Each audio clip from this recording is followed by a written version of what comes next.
ইকামতে দিন প্রতিষ্ঠার জন্য যদি আপনি আন্দোলন না করেন, সংগ্রাম না করেন, ঘাম না ঝরান, রক্ত না দেন, তাহলে আপনি নিজেকে কেমনে বলেন যে আল্লাহর পরীক্ষার মধ্যে আছে?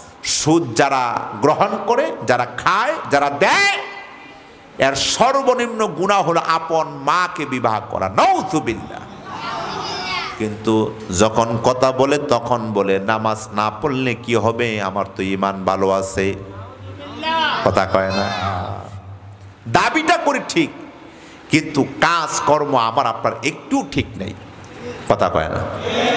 আল্লাহ রাব্বুল আলামিন সূরা বাইয়িনার ৭ নং আয়াতে কারিমার মাঝে বলেন, ইন্নাল্লাযীনা আমানু ওয়া আমিলুস সালিহাতি উলাইকা হুম খায়রুল বারিয়া।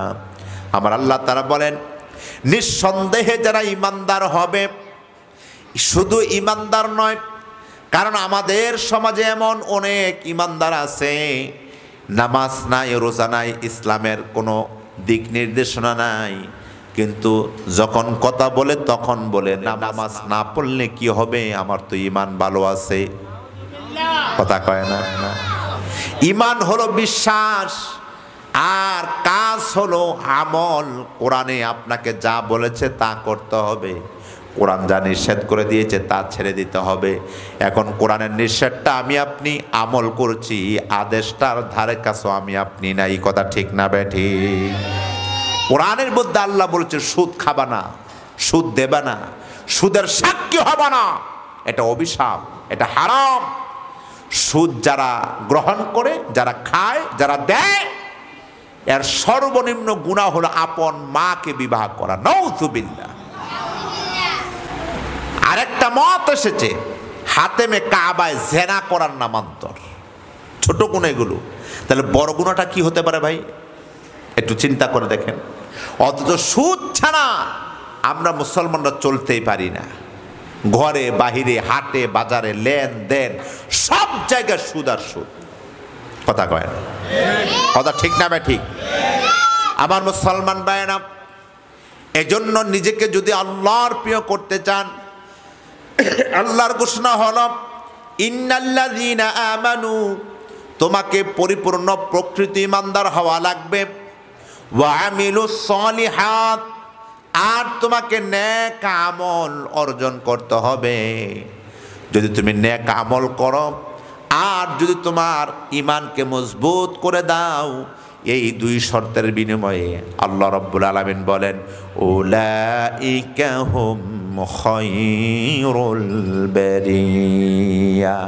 এই দুই শর্ত, দুই সিম্পটম, দুই নমুনা, দুই কাজ যে আমার বান্দা বান্দির মধ্যে থাকবে, উলাইকা হুম খায়রুল বারিয়া, তারাই হলো আমি আল্লাহর সৃষ্টির সেরা জাতি। জোরে বলি সুবহানাল্লাহ। যে শর্ত দিয়ে সেরা জাতি হওয়া লাগে, ওই শর্ত আমার আপনার মধ্যে নাই। কিন্তু যে শর্ত দিয়ে নিকৃষ্ট জাহান্নামে হওয়া লাগে, ওই শর্ত কিন্তু আমার আপনার মাঝে অহরহ। শর্ত তালাশ করলে দেখা যাবে ভালো শর্তই নেই। ভালো শর্ত কি জিনিস, এটা আমার আপনার মধ্যে খুঁজে পাওয়া যায় না। মুসলমান ভাইয়েরা আমার, এজন্য পৃথিবীর মধ্যে আমরা যারা মুসলমান দাবি করি, বিভিন্ন সমস্যায় যখন জর্জরিত হয়ে যাই, বিপদগ্রস্ত হয়ে যাই, মুসিবতের সম্মুখীন পড়ে যাই, তখন আমরা অনেকেই বলি পরীক্ষার মধ্যে পড়ে গেলাম, মুসিবতের মধ্যে পড়ে গেলাম। অথচ আল্লাহ তাআলা কোরআন আল কারীমের ভিতরে বলেন যাহারাল ফাসাদু ফিল বাররি ওয়াল বাহরি বিমা কাসাবাত আইদিন নাস। আল্লাহু আকবার। আমরা বলি পরীক্ষা, আল্লাহ বলতেছে না, জলে স্থলে এই যে বিপদ মুসিবত দেখো, বিমা কাসাবাত আইদিন নাস, এগুলো সব তোমাদের হাতের ফসল। কথা কয় না? আজকের সমাজে, আজকের পরিবেশে, আজকের রাষ্ট্রে অন্যায় অপরাধ বেশি না কম? আওয়াজ দিতে হবে, বেশি না কম? সত্যের আচরণ কম না বেশি? মিথ্যার আচরণ কম না বেশি? তাহলে আপনি এই পরিবেশের মধ্যে নিজেকে যদি আপনি সত্যের জন্য, আল্লাহর জন্য, রসুলের আদর্শ কায়েমের জন্য, ইসলামী হুকুমত কায়েমের জন্য, ইকামতে দিন প্রতিষ্ঠার জন্য যদি আপনি আন্দোলন না করেন, সংগ্রাম না করেন, ঘাম না ঝরান, রক্ত না দেন, তাহলে আপনি নিজেকে কেমনে বলেন যে আল্লাহর পরীক্ষার মধ্যে আছে? নাউজুবিল্লাহ। অন্যায়ের সাথে হাবুডুবু খাচ্ছি, অপরাধের সাথে হাবুডুবু খাচ্ছি।